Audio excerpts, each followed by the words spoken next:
दोस्तों, स्वागत है आपका Rangrez da Vinci resolve podcast में।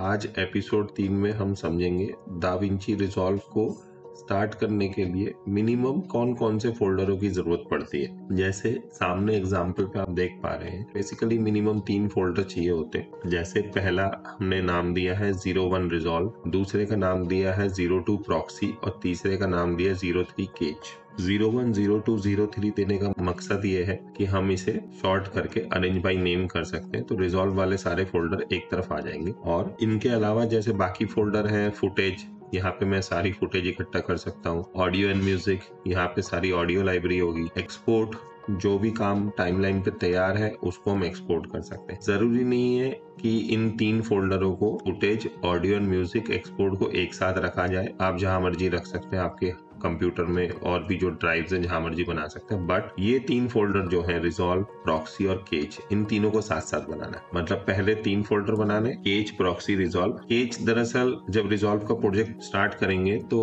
वो केज फोल्डर पूछता है कि केज कहाँ बनानी है। केज जनरली प्रोजेक्ट का रफ होता है। काम करने के दौरान जो भी ऑडियो रफ, वीडियो रफ या टाइटल रफ या कलर ग्रेडिंग से रफ या फ्यूजन का रफ, जो ये सारे सॉफ्टवेयर रिजॉल्व के अंदर काम करते हैं, वो काम करने के दौरान अपनी रफ बनाते हैं। तो रफ सारा यहाँ एक फोल्डर में इकट्ठा करा जाता है। जनरली काम करने के दौरान अगर रफ बढ़ती है तो हम यहाँ पे केज फोल्डर में आके इस फोल्डर को खाली कर देते हैं। अब सारा डाटा डिलीट कर देंगे तो केज तो मिट गया। तो रिजॉल्व को अगर दोबारा किसी प्रोजेक्ट के पार्ट की रफ बनानी होगी तो वो यहाँ पे इस फोल्डर में फिर से जनरेट कर लेगा। तो टाइम टू टाइम हम इस फोल्डर को खाली करते रहते हैं, केज को। और अगर मान लीजिए मैं रॉ फुटेज पे काम कर रहा हूँ, 12 बिट रॉ या 10 bit log, heavy data rate वाली फाइल पे काम कर रहा हूँ, जैसे रॉ की फाइल बहुत हेवी होती है, लॉग में भी 400 MBPS की फाइल कई बार हेवी हो जाती है, तो हम यहाँ पे एक प्रॉक्सी फोल्डर बनाते हैं जहाँ पे resolve original high resolution footage की लो रेजोल्यूशन वर्जन आके इकट्ठा करता है, मतलब प्रॉक्सी इकट्ठा करता है, हल्की फाइल बनाता है, उसका हल्का वर्जन बनाता है, सो दैट कि एडिटिंग फास्ट हो जाए। और जब हम रेंडर करने लगते हैं, फाइनल काम एक्सपोर्ट करने लगते हैं, तो वो प्रॉक्सी को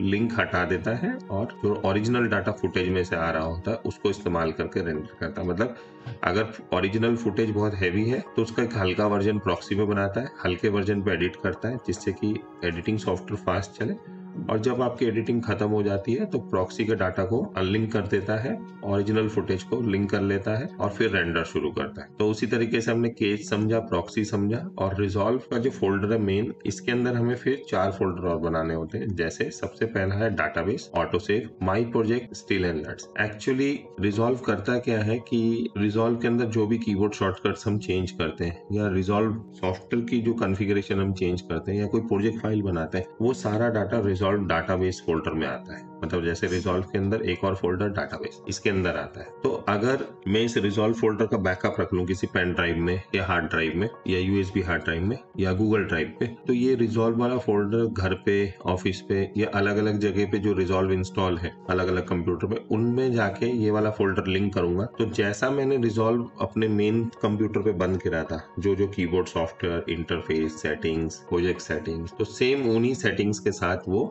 दूसरी मशीनों में भी खुलेगा। तो मतलब अगर मैं किसी नई मशीन में रिजॉल्व इंस्टॉल करता हूँ तो मुझे शुरू से सारी सेटिंग नहीं करनी पड़ेगी, मुझे सिर्फ पहले वाले रिजॉल्व की डाटाबेस फोल्डर को जाके जोड़ना होगा और वो रिजॉल्व सारी सेटिंग, सारे कीबोर्ड शॉर्टकट सब एज इट इज उठा लेगा। तो इसका मतलब रिजॉल्व फोल्डर के अंदर जो 4 फोल्डर है, पहला जो हमने समझा 01 डाटाबेस, उसकी अहमियत यह है कि यहाँ पे सारे प्रोजेक्ट्स आएंगे, रिजॉल्व की कॉन्फ़िगरेशन फाइल आएगी, कीबोर्ड शॉर्टकट्स आएंगे और भी जो दुनिया भर की सेटिंग्स होती है वो सब यहाँ रहेंगी। सारी सेटिंग्स, कीबोर्ड शॉर्टकट सब एक जगह होने का बेनिफिट ये है कि अगर हम किसी दूसरी रिजॉल्व मशीन पे इस फोल्डर को लिंक करेंगे तो रिजॉल्व एज इट इज पुरानी सेटिंग्स के साथ ही खुलेगा। ऑटो सेव अगला फोल्डर है। ऑटो सेव काम करते वक्त जो प्रोजेक्ट सेव होंगे, जैसे हर 5 मिनट में, हर 10 मिनट में, हर 15 मिनट में हम रिजॉल्व के अंदर कॉन्फ़िगर कर सकते हैं कि फाइल अपने आप, प्रोजेक्ट अपने आप सेव होता रहे, तो ऑटो सेव आके यहाँ पे सेव होगा। लेकिन रिजॉल्व जो प्रोजेक्ट बनाता है वो जनरली डाटाबेस के अंदर सेव होता है, ऑटो सेव के अंदर सेव होता है। लेकिन डाटाबेस के अंदर और ऑटो सेव के अंदर जो प्रोजेक्ट सेव होता है वो तभी खुल सकता है जब किसी रिजॉल्व सॉफ्टवेयर के अंदर ये दोनों फोल्डर लिंक हो। मान लो कंप्यूटर खराब हो गया, रिजॉल्व नहीं खुल रहा, तो इन फोल्डर में घुस के मैं रिजॉल्व के प्रोजेक्टों को नहीं रन कर पाऊंगा। जैसे इस तरीके से फोल्डर आ रहे हैं, ऑटो सेव मैंने पहले कोई काम कर रखा है तो उसके ऑटो सेव फोल्डर आ रहे हैं। अब ऐसे नंबरों से मुझे पता ही नहीं लग रहा कि कौन सा प्रोजेक्ट कौन सा, सब नंबर में दिख रहे हैं।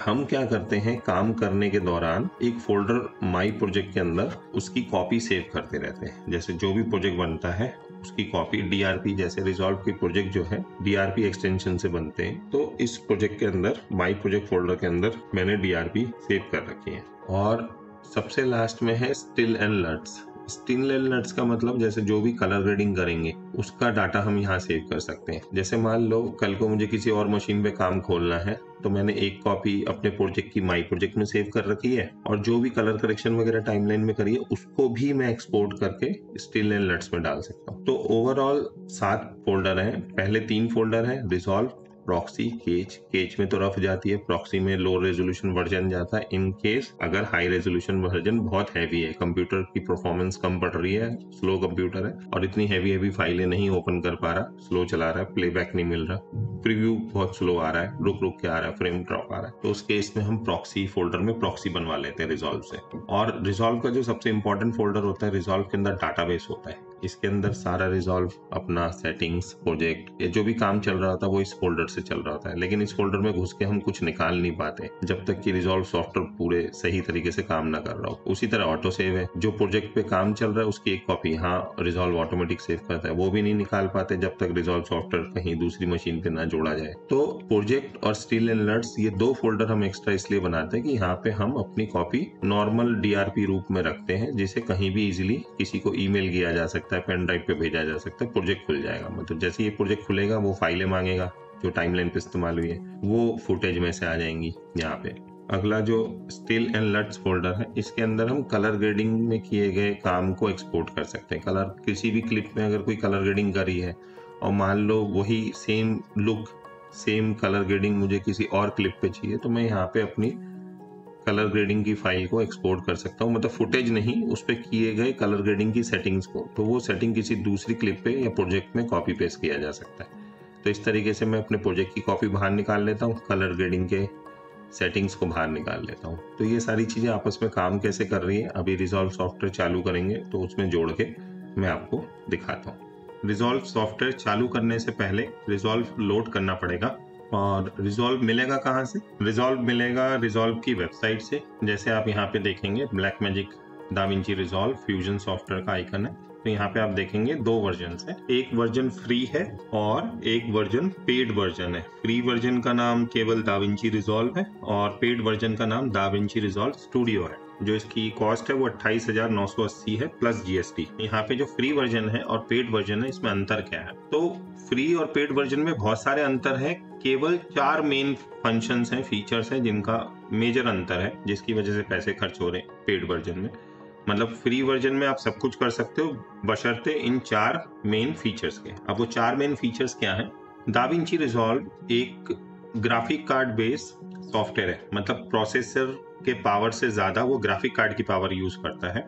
और जो फ्री वर्जन है उसमें आप अपने कंप्यूटर का केवल एक ग्राफिक कार्ड यूज कर सकते हो। हालांकि बहुत सारे गेमिंग मदरबोर्ड आते हैं जिसमें 4 से 6 ग्राफिक कार्ड लगा सकते हैं। अगर मान लो ग्राफिक प्रोसेसिंग की पावर बढ़ानी है तो ऐसे मदरबोर्ड भी आते हैं जहाँ पे आप 4-6 ग्राफिक कार्ड लगा के सिस्टम को पावरफुल बना सकते हैं। तो जो रिजॉल्व का फ्री वर्जन है, अगर ऐसे किसी मशीन में डाला जाएगा तो वो केवल 4 में से 6 में से एक ग्राफिक कार्ड की पावर को इस्तेमाल करेगा। उसी के अगेंस्ट दाविंची रिजॉल्व में आपके कंप्यूटर में जितने ग्राफिक कार्ड है उन सबको कंबाइन करके आप यूज कर सकते हो। दूसरा, जो फ्री वर्जन है वो 4K से बड़ा प्रोजेक्ट नहीं बनाएगा, जैसे 4.5K, 6K, 8K, ये प्रोजेक्ट फ्री वर्जन में नहीं बना सकते। मतलब रेजोल्यूशन की लिमिट है, आप 4K से छोटे रेजोल्यूशन वाले प्रोजेक्ट बना सकते हो। ऐसी कोई limitation Da Vinci resolve studio version में नहीं है, आप जो मर्जी रेजोल्यूशन का प्रोजेक्ट बना सकते हो। तीसरा इंपॉर्टेंट डिफरेंस है, दाविंची रिजॉल्व स्टूडियो जो पेड वर्जन है उसमें एक फीचर आता है नॉइस रिडक्शन का।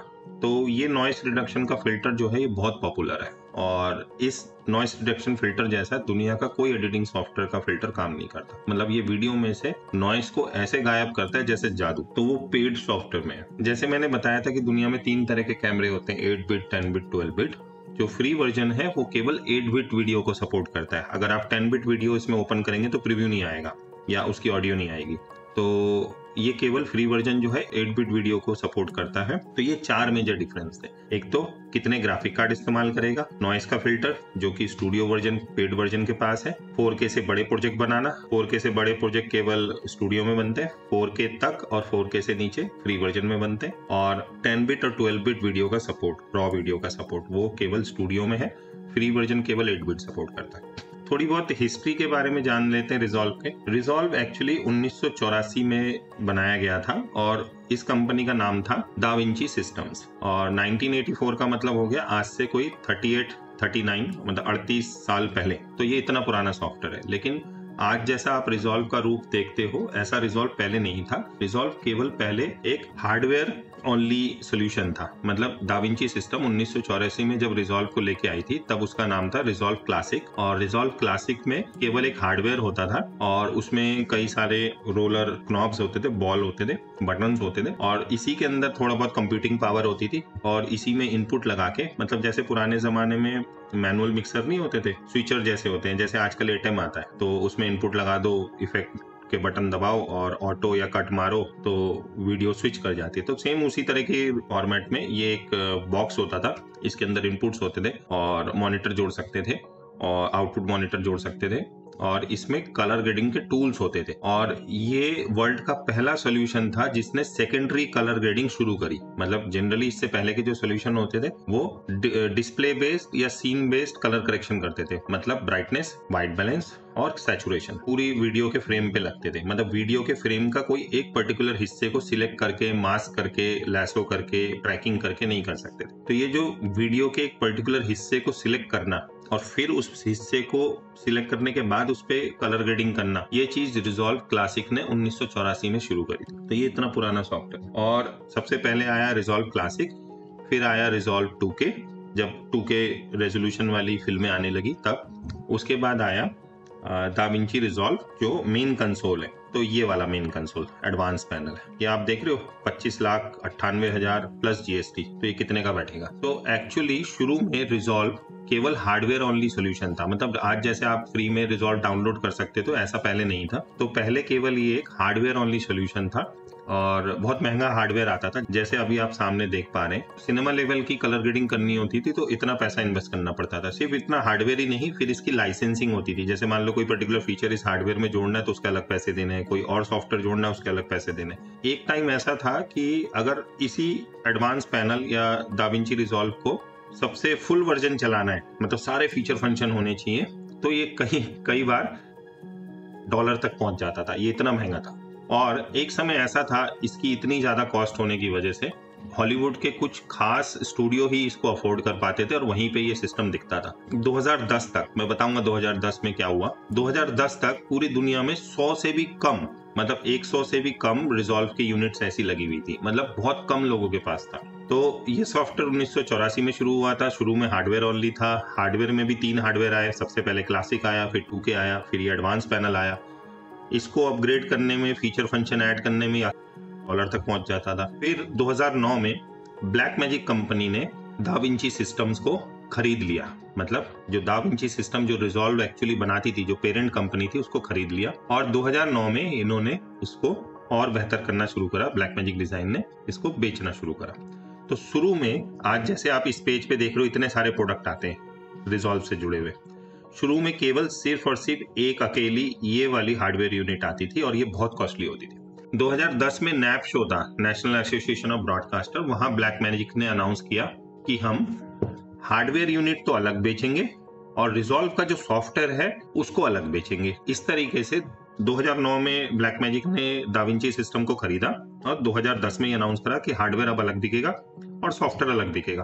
तो ये जो फैसला था सॉफ्टवेयर अलग बेचने का, इसकी वजह से बहुत से लोगों को रिजॉल्व यूज करने का मौका मिला, सस्ते में यूज करने का मौका मिला। इतना महंगा हार्डवेयर खरीदने की जरूरत नहीं होती थी। अगर मान लो रिजॉल्व सॉफ्टवेयर में ये वाला हार्डवेयर लगा के मैं काम करूं, एडवांस पैनल, और कीबोर्ड माउस से काम करूं, जो सस्ता 300 रुपए का कीबोर्ड माउस आता है, फर्क क्या होगा? जो ये पैनल होते हैं ये एक्चुअली एक साथ कई सारे कमांड ले सकते हैं। जैसे मान लो आपके पास 2 हाथ हैं और आपने कोई बटन होल्ड करके रखा हुआ है इसके ऊपर, उसके साथ आप कॉम्बिनेशन में बहुत सारे कमांड एक साथ भर सकते हो, मतलब रिजॉल्व को एक साथ कमांड दे सकते हो। तो सिनेमा लेवल पे जहाँ बहुत सारा फुटेज होता है तो ये इस तरीके के पैनल से काम जल्दी होता है। अदरवाइज अगर मैं कीबोर्ड माउस से काम करूंगा तो एक एक करके कमांड रिजॉल्व के पास जाएगी, मतलब बहुत सारे कमांड आप एक साथ नहीं लगा सकते, तो थोड़ा सा काम स्लो होता है, लेकिन कॉस्ट में जमीन आसमान का अंतर आ जाता है। मेरे को मजबूरी नहीं होती कि मैं 25 लाख 26 लाख का हार्डवेयर खरीदूं तब मुझे रिजॉल्व सीखने को मिलेगा। तो रिजॉल्व सॉफ्टवेयर से मैं कंप्यूटर में डाल के सीख सकता हूँ, चला सकता हूँ और कीबोर्ड माउस से काम कर सकता हूँ। मुझे पैनल लेने की मजबूरी नहीं है, लेकिन हाँ, पैनल से बहुत एक्यूरेट काम होता है,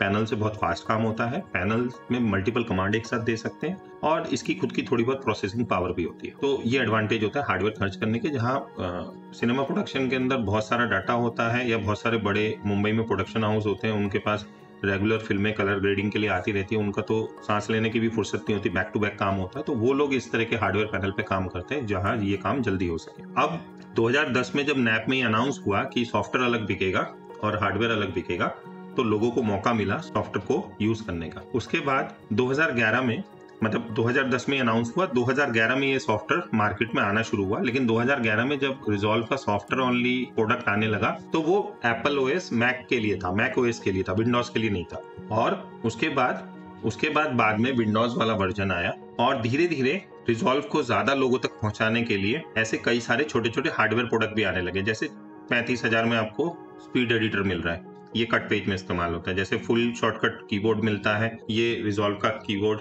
एडिटर है। यहाँ पे ये जो जॉक शटल है बहुत अच्छी क्वालिटी का होता है हार्डवेयर। जॉक शटल मतलब वीडियो को आगे पीछे करने के लिए, प्लेबैक, फॉरवर्ड, रिवर्स, इस तरह के फीचर यूज करने के लिए बड़ा अच्छा चलता है, स्मूथ भी है, हार्डवेयर भी है, क्लिकी है। तो इसी तरीके से जो लोग इतना बड़ा एडवांस पैनल अफोर्ड नहीं कर सकते उनके लिए छोटे छोटे माइक्रो पैनल, मिनी पैनल बना दिए गए कि जो बेसिक फंक्शन सपोर्ट करते हैं, इस तरीके से। तो इसी तरीके से रिजॉल्व जब हार्डवेयर सॉफ्टवेयर 2010 में अलग हो गया, तो सॉफ्टवेयर अलग होने की वजह से बहुत से लोग इसे यूज करने लगे।